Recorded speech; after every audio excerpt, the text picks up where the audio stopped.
So after he loses the world title, he has to figure out what's next. And what's next is he's going to team with his old pal Kofi Kingston. They're going to beat Cody Rhodes and Ted DiBiase and become world tag team champions. That doesn't last too terribly long, but eventually he gets a shot at the Intercontinental title. He's successful there. He becomes a Grand Slam winner as a result. And, I mean, I guess, you know, from a historical standpoint, that's kind of cool, but he really starts to make headway at the next WrestleMania when he wins the Money in the Bank ladder match again. He's the first person to win that match twice. And, not too terribly long after this, he's going to cash in to defeat Jeff Hardy to win the world championship right after Hardy had beaten Edge in a ladder match. So that happens on June 7th. And now all of a sudden we're trying it again. When you see that we're essentially doing a repeat of the old storyline, you know, Edge is involved in a world title match. Punk has just won the Money in the Bank. I mean, and now Punk's going to cash in and win the belt. It is an exact retread. Did you have higher hopes this time? Did you think maybe this one may go a little better than the first one? It is all going to depend about the politics of the whole scenario. And anytime we talk about CM Punk's career in WWE or wherever it may be, you got to talk about politics because that's what he was the victim of. And I'm not going to say it was we put all of it on WWE because generally when you have that sort of conflict, interpersonal conflict, it takes two to tango to some degree. But I think all in all, Punk was an overt victim of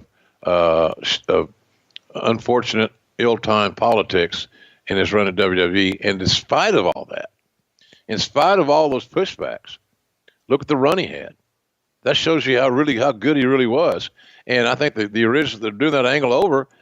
Somebody says, well, you know, that was going to work. People love the guy and he got a great pop. He gets a great reaction. He's selling lots of merchandise, blah, blah, blah. All the measurables are there. And maybe smoother heads prevailed. I think that even the people that didn't like him probably started seeing the quality of his matches.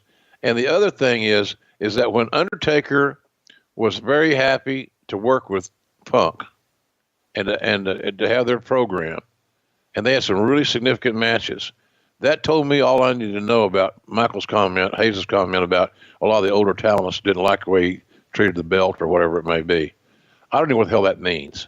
You mean allowing the talents to walk out with the belt around their shoulder or around their neck? Oh, no. I don't think he means that. I think the idea was that he wasn't, what they perceived a champion should be. Like maybe based on what? His look?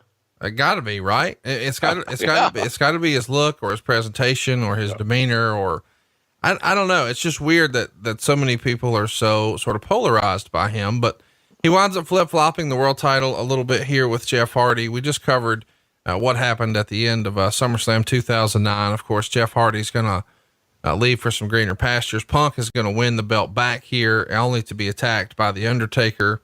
And, he's going to immediately do a loser leaves, the company match with Jeff Hardy. Somewhere in here, by the way, they had, a really cool little piece of business that I don't think a lot of people talk about very much, but we had CM Punk dress up like Jeff Hardy. So he's coming out dressed like Jeff Hardy and dancing like Jeff Hardy and playing Jeff Hardy's music. And it looks and feels like Jeff Hardy, but it's actually CM Punk. And I think that feud, while it may not have been, one that people still talk about to this day, is probably a little underrated. I really enjoyed Jeff Hardy and Matt Hardy together, or Jeff and CM Punk here together.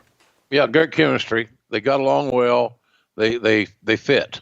It was a social fit, and I say that, and not with tongue in cheek, but Jeff Hardy was also kind of an outcast. And a lot of that was because of, the perception that Jeff had created for himself of not always making the greatest decisions, et cetera, et cetera.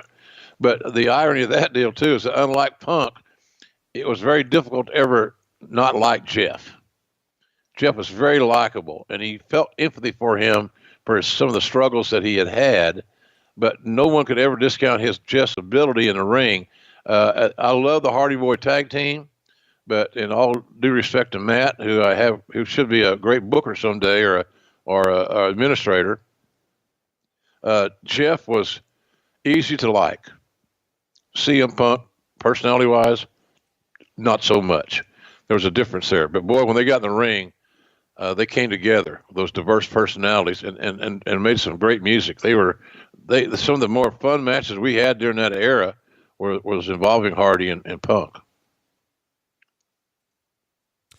I